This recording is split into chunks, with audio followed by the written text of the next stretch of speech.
Hello बच्चों, welcome to जीकेएल classes. और आज आपका एक बार फिर से स्वागत है। और आज की नई कहानी है हमारी तेनालीराम की, तेनालीराम और चोर। तो चलिए शुरू करते हैं। एक रात कुछ चोरों ने तेनालीराम के घर चोरी करने की योजना बनाई। वे तेनालीराम के घर के पीछे रखे एक बड़े ड्रम के पास छुप गए और तेनाली दंपत्ति के सोने की प्रतीक्षा करने लगे। किसी तरह चतुर तेनालीराम को उनकी योजना का पता चल गया। वह अकेला उन चोरों से भिड़ नहीं सकता था, इसलिए उसने एक योजना बनाई। तो जैसे कि आप देख सकते हैं यहाँ पर जो तेनालीराम है, तो जो चोर हैं वहाँ पर छिप गए हैं और वो वेट कर रहे हैं कि जो है ये जो है अपने घर पर जो है दोनों जो है पति पत्नी जो है तेनालीराम और उनकी पत्नी घर पर सो जाएं, तब वो चोरी करेंगे। तो तेनालीराम को उनकी योजना का पता चल गया और आगे देखते हैं कि उसने कैसे इससे बचने की तरकीब लगाई। तेनालीराम ने अपने घर का कीमती सामान इकट्ठे करके उन्हें सुरक्षित रख दिया और फिर ऊंची आवाज़ में अपनी पत्नी से बोला, प्रिय, आजकल चोरियां कुछ अधिक ही बढ़ गई हैं। क्या पता कभी हमारे घर की बारी आ जाए। हमें अपने बगीचे में कुएं में अपना सोना और आभूषण छुपा देने चाहिए। तेनालीराम ने एक बड़े से बक्से में ईंट पत्थर भरे और दोनों ने उसे ले जाकर कुएं में डाल दिया।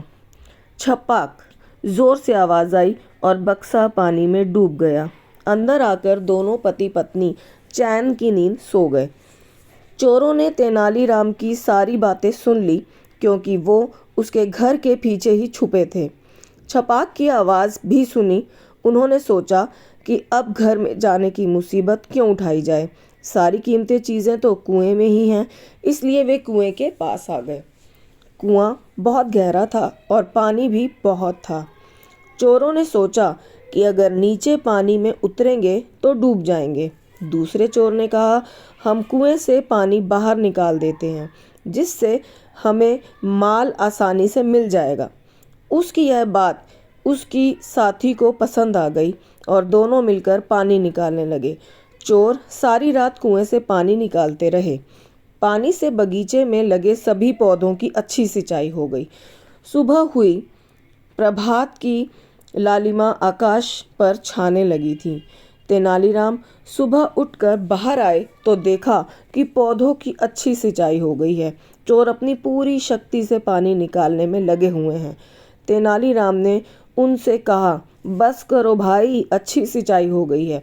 यह सुनकर चोर बेचारे डर के मारे सिर पर पैर रखकर भाग खड़े हुए। तो यहाँ पर आपने देखा कि तेनालीराम ने कैसे चालाकी खेली और उसने जानबूझकर उस ट्रंक में बक्से में ईंट पत्थर भरकर कुएं में डाल दिए।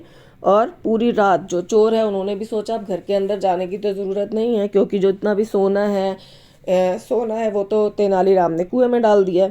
और वो पूरी रात कुएं का पानी निकाल कर कुएं की सफाई करते रहे।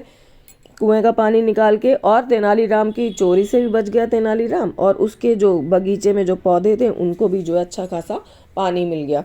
और जब अच्छी खासी सिंचाई हो गई तब जानबूझ के तेनालीराम ने कहा कि अब खूब सिंचाई हो गई है। और जैसे ही चोरों ने आवाज़ सुनी वो डर के मारे वैसे ही वहाँ से भाग गए। आई होप आपको ये कहानी जो है वो पसंद आई होगी। Thank you everyone for watching.